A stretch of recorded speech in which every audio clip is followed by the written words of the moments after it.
Have you ever stopped to think about how a company like, say, Google or Netflix can have literally thousands of engineers all working on the same app, and it doesn't just, explode? Well, the answer is actually this single, super elegant process that, honestly, changed everything. And today, we're going to master it. We're talking about the pull request. So let's start with the big central problem, right? Just picture it. Thousands of developers all trying to cram new features into one app all at the same time. I mean, it's a total recipe for disaster. Code's going to get overwritten, bugs are going to creep in everywhere, the whole thing just grinds to a halt. It's a massive, massive challenge. But the solution? It's surprisingly simple and incredibly powerful. Okay, but before we get to the solution, let's really get a handle on the problem. I mean, what does that chaos actually look like? Here's a good way to think about it. Imagine 100 authors all trying to write the same chapter of a book at the exact same time in the same document. It would be pure chaos, right? You'd have half-written sentences, somebody would accidentally delete a whole chapter, the plot would make absolutely no sense. Now, translate that to the world of software. That chaos means features that are broken on arrival, constant crashes, and a product that is just impossible to maintain.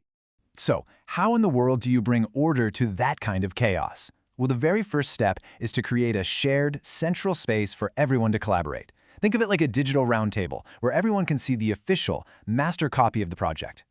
And that's where these platforms come in. They're basically the headquarters for a project. Now, they're built on top of a technology called Git, which is kind of like a super-powered save button for your code that tracks every single change ever made. What these platforms do is take that core function and then add all these powerful features for teamwork and automation on top. You've probably heard of these names before, right? We're talking GitHub, GitLab, Bitbucket, and what's really cool to see here is that even though they all have their own little specialties, like GitHub has this massive open source community and Bitbucket ties in really deep with Jira, at the end of the day, they all solve the exact same fundamental problem, making it safe for teams to build software together. All right, now we get to the heart of it, the core of it all, the one single mechanism that transforms all that potential chaos into a streamlined, safe, and really powerful process. This is the magic ingredient. And here it is, the pull request. You'll hear it called a PR all the time. Let's go back to our book analogy for a second. Think of a PR as you formally proposing an edit. You're not just going in and changing the final copy of the book directly. No way. Instead, you're submitting your proposed changes on the side for everyone to review before they ever get included in the real thing. So this is how it all plays out in the real world. First, a developer creates what's called a branch. Just think of it as your own personal copy of the project where you can work without messing up the main version. Once your work is done, you open a pull request. That's your formal request to merge your changes. And the moment you do that, it kicks off two things: a bunch of automated checks and a review from your teammates. And here's the key: only when everything gets the green light, only then does your new code get added to the main project. Now, it's really important to understand that a pull request isn't just some suggestion box where anything goes. Not at all. It's more like a heavily guarded checkpoint, and is protected by two types of guardians: powerful automated systems and, of course, expert human eyes. First up, you've got the human guardians. This is the code review. And let's be clear, this isn't about criticizing people's work. It's about collaboration. Your teammates look over your code, they catch potential bugs, they suggest improvements, they make sure it's secure. Honestly, it's one of the best ways for a team to share knowledge and just get better together. And then you've got the robotic guardians, the automated checks. You'll hear this called continuous integration, or just CI.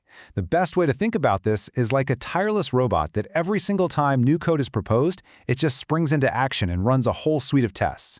It's checking for formatting errors, running security scans, basically making sure the new code doesn't break anything else. It's an absolutely essential safety net that works 24/7.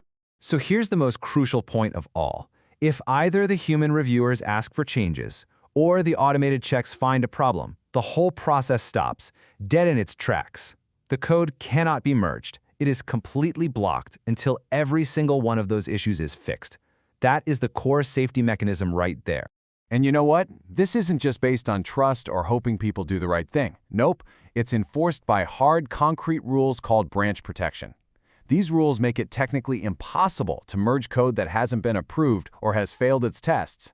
They really are the digital equivalent of a bank vault door on your most important code. Okay, so we've seen the chaos, and we've seen this really finely tuned process designed to stop it.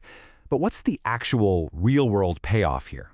Why does pretty much every successful tech company on the planet work this way? Well, for one, following the process means you are actively avoiding all these tempting shortcuts.